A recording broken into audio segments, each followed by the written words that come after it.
Hi, my name's Chris. I like to paint things, and I swear this video was supposed to only take about a week to come out.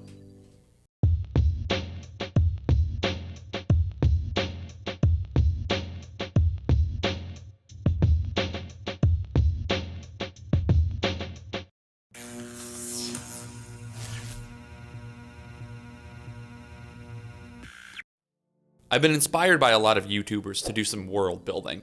I kind of want to create like a world, set like a miniatures game in there, maybe a series of miniatures games, kind of come up with an original vibe, and honestly, it's just like a creative exercise. It's something I enjoy. There's a lot of mediums you can do world building in, and I'm not good at writing as much as I like to read and listen to audiobooks, and I'm also not good at drawing as much as I really wish I was.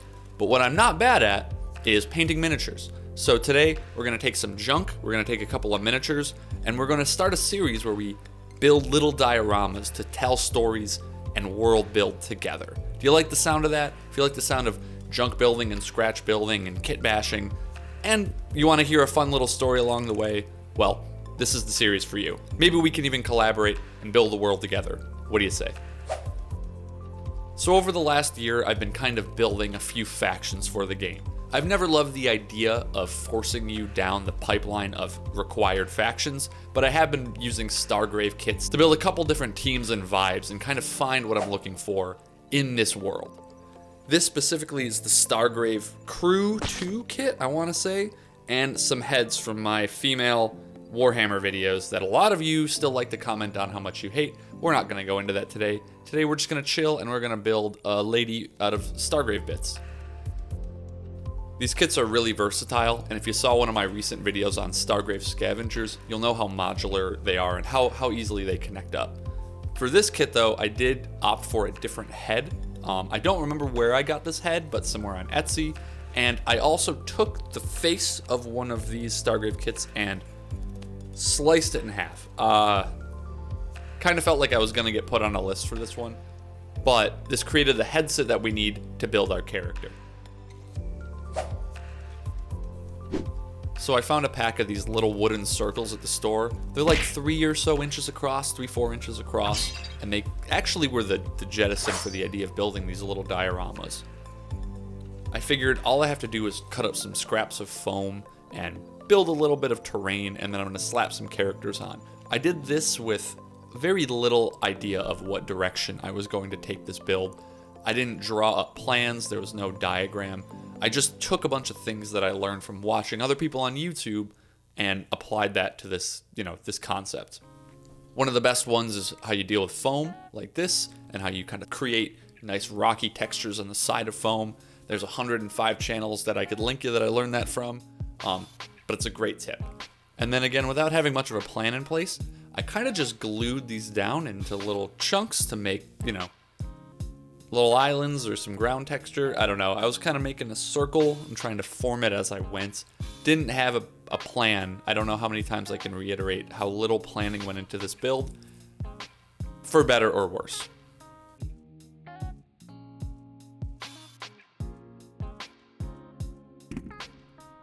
So we weighed those down to make sure they stuck and let them dry while I clean my workspace.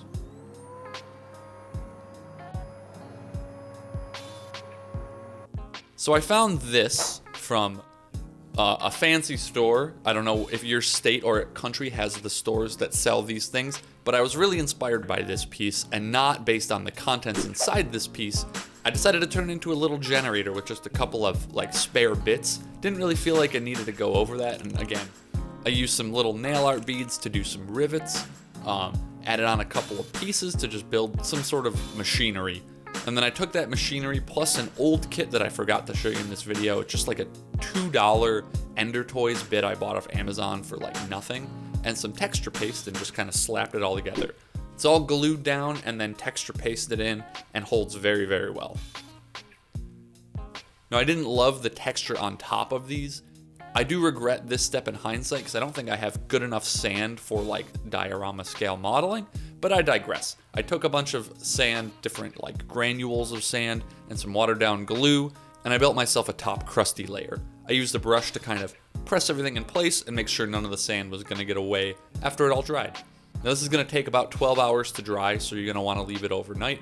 I did add the tip from this fancy little glue bottle instead of the original antenna on top. That's a fun detail. So after letting that dry, I gave it a spray prime of black and then a really, really heavy zenithal spray prime of light gray. And I love this step because you can unify everything and bring it together. And now it looks like a model kit. It doesn't look like a bunch of junk.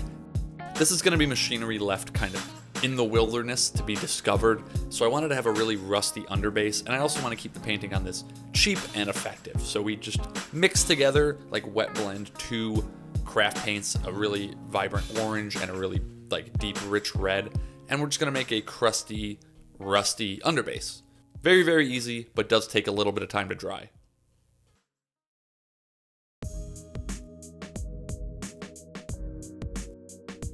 And with our rusty layer basically dry, we can start adding on top. First thing is like a pretty heavy overbrush of some metal, like steel colors to really make that, you know, the realism and rust. I stippled, I dry brushed, I overbrushed. Just a lot of crazy, you know, there's not a lot of finesse in this paint job.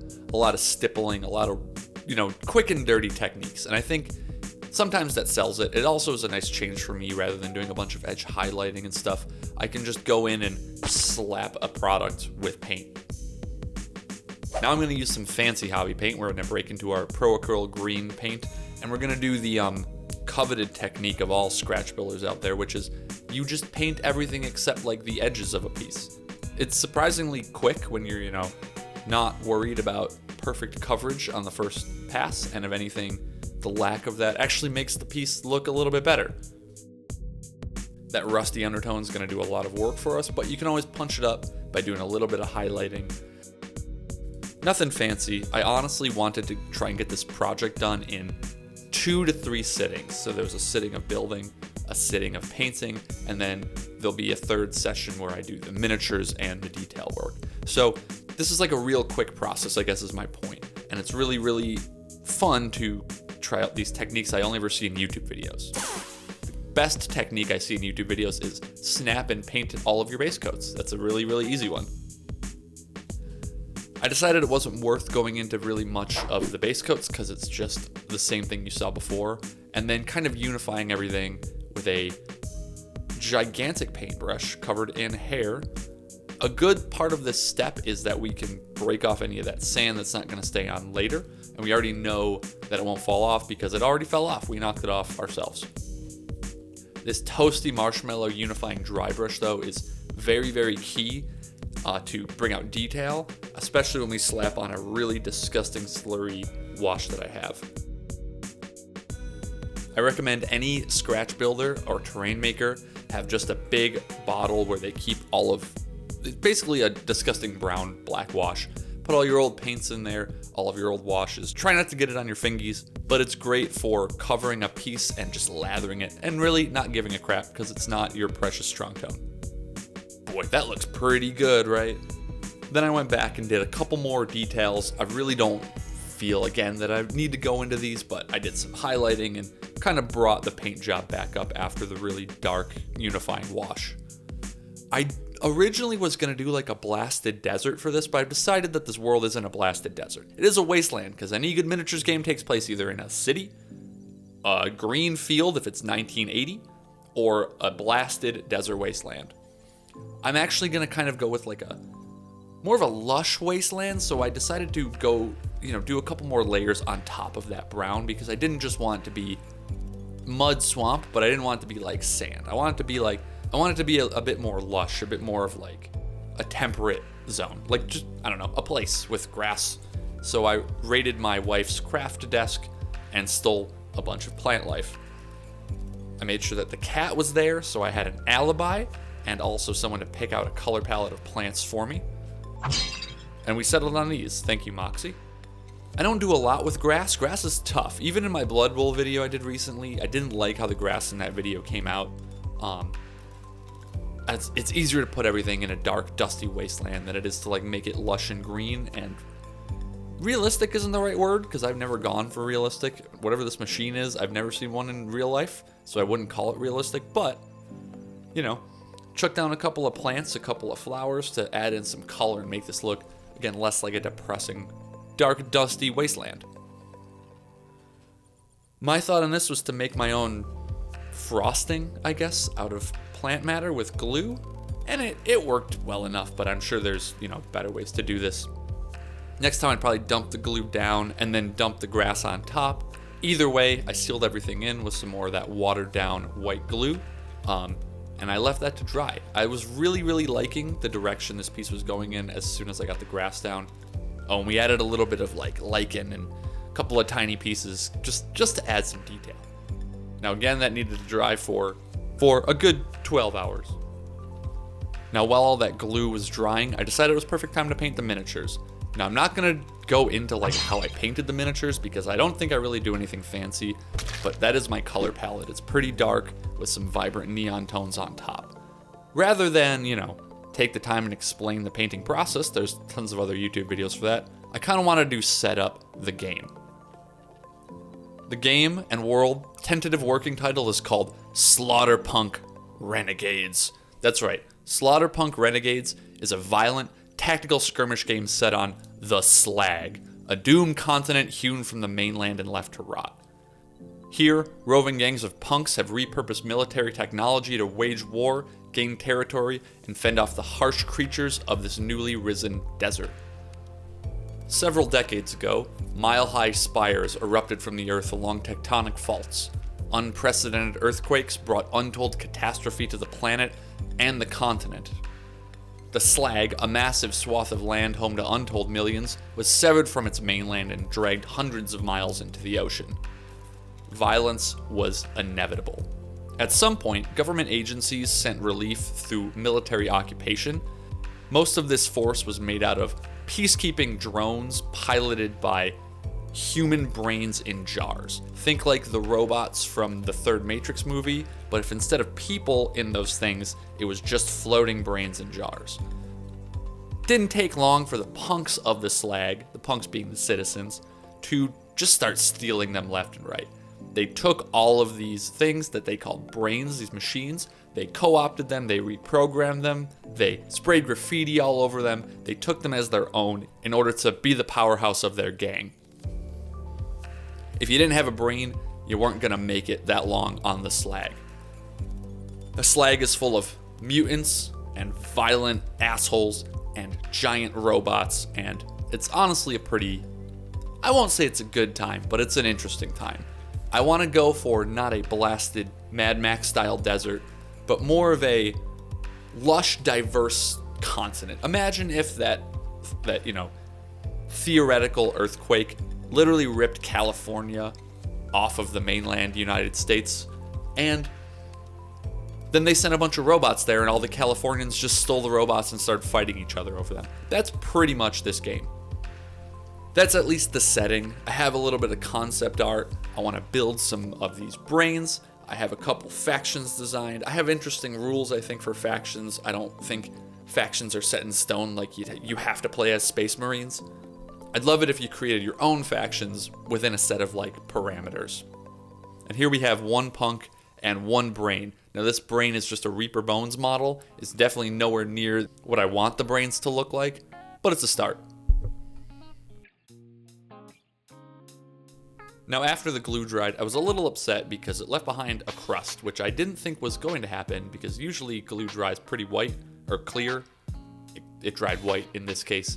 So I, took a couple layers of washes and tried to cover it up as best I can. It doesn't fully go away, but I ain't gonna sweat it. This is my first diorama, so, that'll be for next time. Live and learn, right? I also wanted to, add a little bit of pop of color by adding some watery rust, that sort of thing. Something to make it a little more, have the eye drawn to something on the back. The back of this was a little bland and it was just asking for some detail. So first thing I did was go over everything with a bright orange rust. Make it look old, make it look interesting, add in some pops of color here and there. And then I was feeling very, very pleased with it, so I attached our miniatures. I really thought about repainting the brain red. I still could one day, but you know what, it was done, and I was really digging the paint job on it. As much of a pain in the ass it was to get it off of the base, we eventually got there, and we glued both models into place. I want the character to be trying to go for the control panel while the brain itself is just, on recon and watching their back. And I was going to film the rest of this project, but my light died, and I was really in the mood to work on it. So unfortunately, I had to work on it in really subpar lighting and didn't get a lot filmed. But if you need to know, I added some graffiti on the back, some OSL from the control panel, maybe do some detail work on the brain. But after all that, I was left with this.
And as always, if you made it this far in the video, thank you so much for watching. Like, comment, subscribe, do all that lame YouTube stuff. But really, honestly, I'd love it if you just commented. Just tell me what you think of the setting. Offer me suggestions for future dioramas I can do in that setting. If you want to get involved, I definitely am looking for artists who might want to submit work for a rule book. Regardless, if you like these dioramas, I think I'm going to alternate. Every other video is going to be something based on this, lore, this setting.